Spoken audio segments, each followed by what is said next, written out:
This mum, torn between the man she's falling in love with... Stay away from her. ...and her son. Next on Seven's Home and Away. Previously on Home and Away. Miles, if you don't tell me, I'm just going to go and ask Elijah instead. Okay, maybe I just said something little... Did you tell him that I've got feelings for him? I'm an idiot. I trusted you. How could you do this? In fact, you know what? I don't even want to know, because nothing you can say is going to fix this. I feel like I'm 16 again, like sneaking around behind people's backs.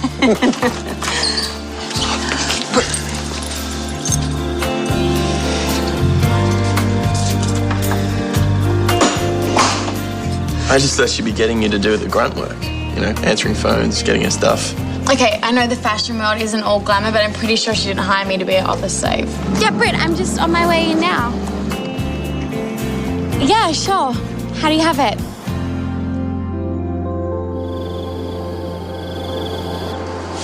Righto. Whose go is it? Yours. Oh, that'll be right. Now, what is it with this tucker? Look, I know I'm not exactly a gourmet cook, but it's not that bad, is it? Number one, you're a liar. Huh? You did not make that cake. And the second thing is, I'm still down about Leah. If I leave any more messages, he's going to put out an AVO against me. Look, mate, in the old days, before they invented phones, people used to do this thing where they'd actually go round and see one another, talk to one another face to face. Yes, but if I did that, she's going to slam the door in my face, isn't she? I'd quite like to see, huh? And what about you, eh? Has the fashion industry convinced you that you need to lose weight? Because you don't. Well, they would notice, trust me. Ah, all right, love. I'll make you a cup of coffee. Coffee! I am sick of hearing that word. All I do for Brit is get her coffee and listen to her complain about her stupid boyfriend. Aren't they the sort of jobs that interns do? Yeah, except the only thing that I've learned about fashion so far is how much her dry cleaning costs. And you've been there how many days? 2. Well, don't you think you're jumping the gun just a little bit, love? Hey, give it a bit of time. You'll be right. Well, that's what the other girls said the previous interns did. The whole time that they were there. Surely you must get a chance to do something. Apparently not. My big break into the industry is just slave labour dressed up. I don't know how to act in front of Elijah. This is exactly what I was afraid of. I'm going to have to quit the classes and give up on him as a friend. Well, not necessarily. I don't have any other solution. Leah, I know that this is awkward, but it's not the end of the world. I mean, let's face it, this isn't the first time that you've liked a guy and they've found out about it. It's the first time that I've been interested in a reverend who's helped me out of a major trauma. And maybe in 6 months' time I would be able to deal with this, but not now. Okay, then why don't you just tell Elijah that Miles got his wires crossed or something? I can't lie to him. And besides, you'll see right through me. Okay, then why don't you just try being honest and tell him how you feel? The only thing I feel right now is total embarrassment and anger towards Miles. I know you're trying to help, but I just can't think straight right now. Try me a bit later, maybe in another lifetime.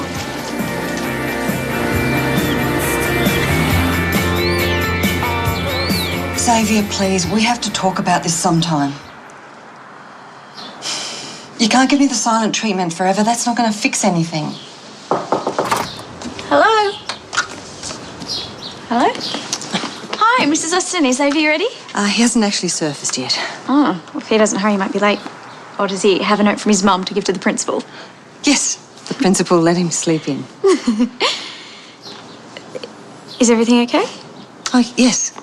Of course, everything's fine. Xavier. Come on, Rose.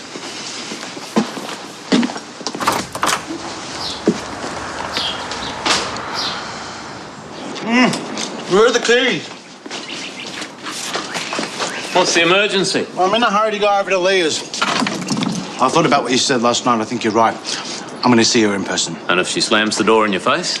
Steel capped, went for the thing. And if that doesn't work, then I'm going to get on my knees and beg for forgiveness. Or buy it? Bribery. Great idea. No. Use that as a last resort. Try words first, they're cheaper. Hey, bye. Hey, bye. G'day, mate. Hey, how come you're not ready for school? Is this the new look? Oh, it's really, really funny. Have you been up sketching all night? What would be the point of that? It's just this internship, mate. I don't think it's all it's cracked up to be. Tea? Listen, you can't be expected to be taught stuff without getting something in return. No, I don't.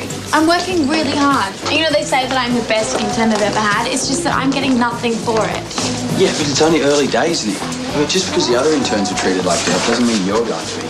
No, I know, it's just that this is my HSC here and I'm spending hours running errands when I could be studying or working on my own designs or spending time with you. Well, you can always quit. Are you kidding?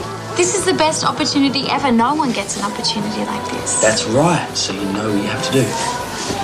I could be more patient. You need to make the most of it, and you need to talk to Brett.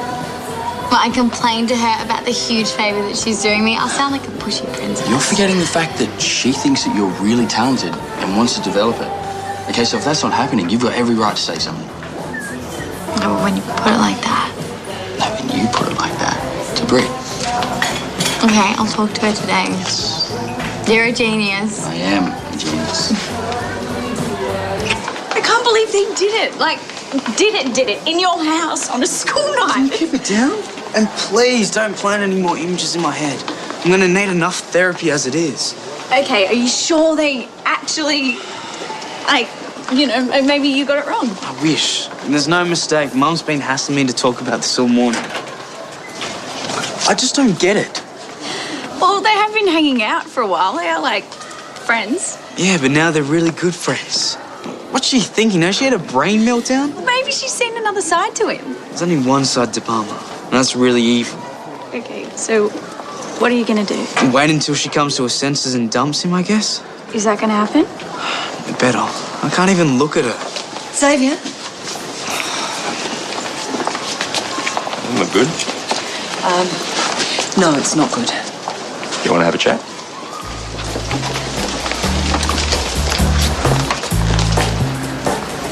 Truce. Truce. Permission to cross enemy lines. Leah, I swear I never meant to mess things up with you and Elijah. I honestly thought you told him how you felt. I wouldn't have said anything otherwise. Why would I? You know me. I mean, I don't make a thing of betraying my friends. Oh, Leah, come on. I hate seeing you like this. I hate you hating me. I just wish there was a time capsule that would just, you know, take all of this back. I don't want us to be like this. Is any of this helping? No, it's not. You know how important it was to me that this was kept a secret. You know what I've been through, and you know that I needed these classes to get my confidence back, which is now totally gone. I can barely leave the kitchen just in case I bump into Elijah. So basically, I'm back to where I started, too scared to do anything. Oh, okay, I'm hearing you, all right? And I'm going to fix this. How? What are you going to do, huh? I don't know.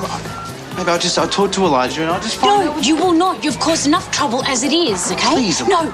If you want to help, then you stay out of my life before you make it worse, if that's possible. I mean it. Do me a favour and steer clear, for good.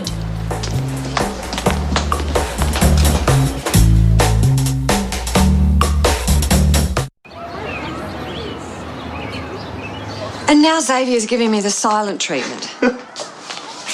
It's not funny. No, it's a little bit funny, come on. Tony. Gina, it's normally the adults busting the kids doing this, not the other way around. Thanks for noting the irony. Look, Xavier's never going to, warm to John, so don't beat yourself up over this. There were better ways for him to find out. It doesn't take much for a kid who's upset to really go off the rails. Oh, look, it's not like he's going to turn into a juvenile delinquent because of this, is he? He might, if it destroys our relationship. Well, maybe you should have told me you had company. It wasn't planned. How was I to know he was going to come home from your place early? Well, I didn't know that sending him home early was going to be a problem. I mean, you need to get some kind of system here, Gina. I don't know, a scarf on the door or a candle in the window or something. Oh, I'm not exactly an expert at this. If only he'd come home 5 minutes later, John would have been gone. Well, why don't you thank your lucky stars he didn't arrive home 5 minutes earlier? Oh, God. Oh, you're right. Poor Xavier, I haven't exactly been considerate, have I? Oh, Gina, come on. Quite the contrary, you've been more than considerate for Xavier's feelings. Ever since his father left, you've practically and very admirably put your life on hold for these boys.